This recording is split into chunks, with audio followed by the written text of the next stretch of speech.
This is the Soul Whisper. Tugise Soul Whisper segment wano ku Omumbejja Mutima's Voice podcast. Obubaka bwa leero bwa mwana muwala omuyimbi Ruth Kuganja, Muganda wa chosen Becky. Dear Ruth Kuganja, nalabye video emu ku TikTok kuno nga bakukyazizza. Omutima gwange ekyamazima ne guwulira obulumi bwo. Nalabye omukyala ow'amaanyi afukamira ng'asaba ekisonyiwo okuva eri famire ye, newankubadde obadde tokakasa musango ki gwe wazza. Ekyo kyokka kye wakoze si bunafu wabula amaanyi ag'enjawulo. It's the humility of a pure soul within you. Okugaanibwa oba okukyayibwa oba kituufu nga baakukyawa oba kituufu nga bakwegaana oba olowooza kirowooze, mu ngeri yonna yonna gye kiba kizzeemu kiruma nnyo era kireeta n'ebbwa eddene ku mutima. Naye njagala omanye kino, mwana muwala Ruth Kuganja. Amakulu go mu nsi muno tegali mwani akwaniriza. Amakulu go mu nsi muno tegali mwani akukubira engalo singa oba otuuse ku buwanguzi. Amakulu go mu nsi muno era tegali kwani akulabawo, wabula amakulu go ng'omuntu gali munda mu ggwe.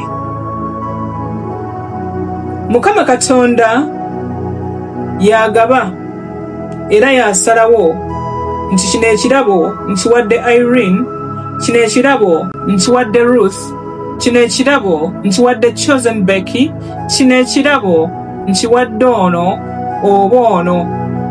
Era munnange njagala okutegeeza nti teri yadde asobola okuggyako ekirabo kyo Mukama Katonda kyakuwadde.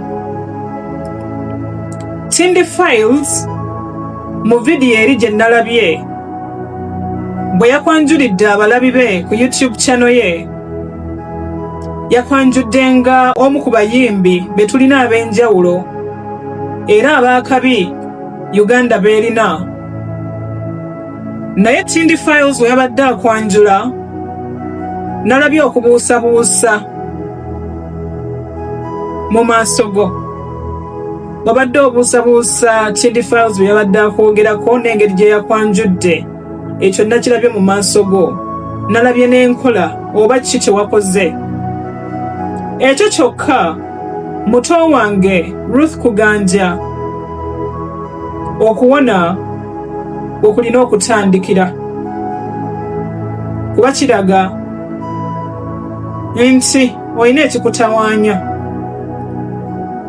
Ruth Kuganja, oteekwa okwekkiririzaamu lwa nsonga ensi nga tennatandika kukkiririzaamu, era ensi nga tennakutikka ngule gwalina okusooka okugyetikka, abalala ne balyoka bakulengera. Olina ekitone Ruth Kuganja, olina ekitone mwana muwala,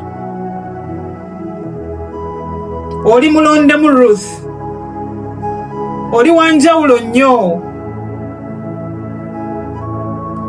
Si lwa linnya ly'olina, si lwa linnya lya muganda wo, si lwa connection gy'olina, naye kyakutondebwa nti oli mulondemu ate olina ekitone era oli muwala wa njawulo.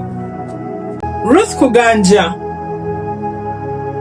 obulumi bw'owulira olunaku lwa leero oyinza okuba ng'ekyamazima obulumi buno bwe njogerako obuwulidde okumala ebbanga, nga tekitandise lunaku lwa leero busobola okuba omuliro oguzimba music career yo. Obulumi bw'oyitamu oba bw'oyiseemu ebbanga lino lyonna Ruth Kuganja busobola okufuuka ekyenjawulo mu bulamu bwo.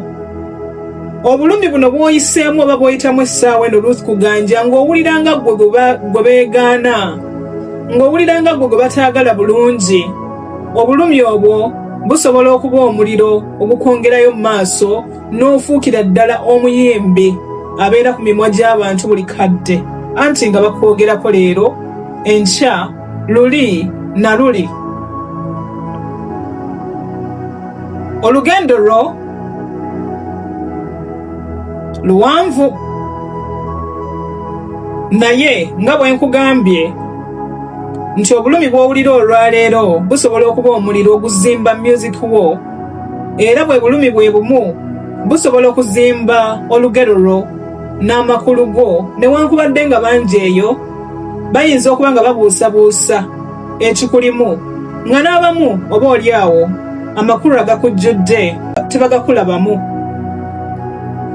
Ruth Kuganja, jjukira obubaka bwange buno buli kadde.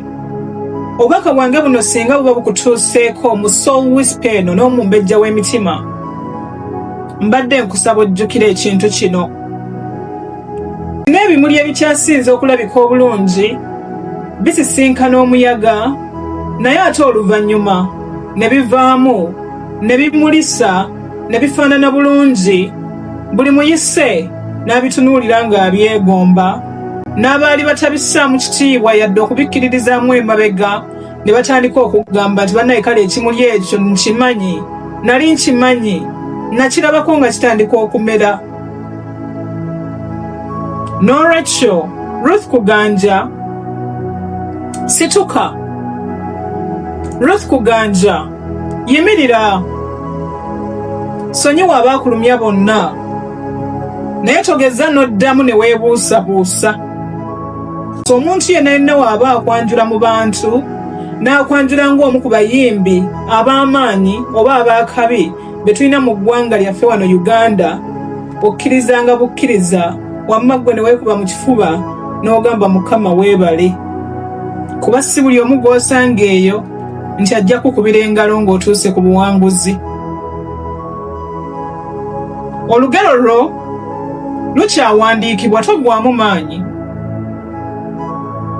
Olugero lwo lukyawandiikibwa, ate nkusuubiza nti chapter ezikyasinze okuba ensuffu ennyo zijja, zigenda kukunyonyogera, zigenda kukusanyusa, bw'onekkiririzaamu, bw'oneewulira nti oli wanjawulo, bw'oneezuula, bw'oneetegeera nti ekyamazima oli wanjawulo, oli muyimbi mulungi, eddoboozi eriyina, nga wekkiririzaamu mu ngeri gy'ofaanana, nga towuliza balala biki bye bakugamba ebikumalamu amaanyi. Ruth, chapter ezikyasinze okuba ensuffu ogenda kuzisisinkana. N'omukwano, okuwona, n'amazima, Omumbejja w'emitima, n'obutonde bw'ensi, wano ku Omumbejja w'emitima's Voice podcast. Tubeera live ku Monday, ku Wednesday ne Friday saa 12 paka ssaawa 3 ez'ekiro. Mpozi n'ekirala, subscribe to my YouTube channel olabe full podcast yange Omumbejja w'emitima everywhere you go.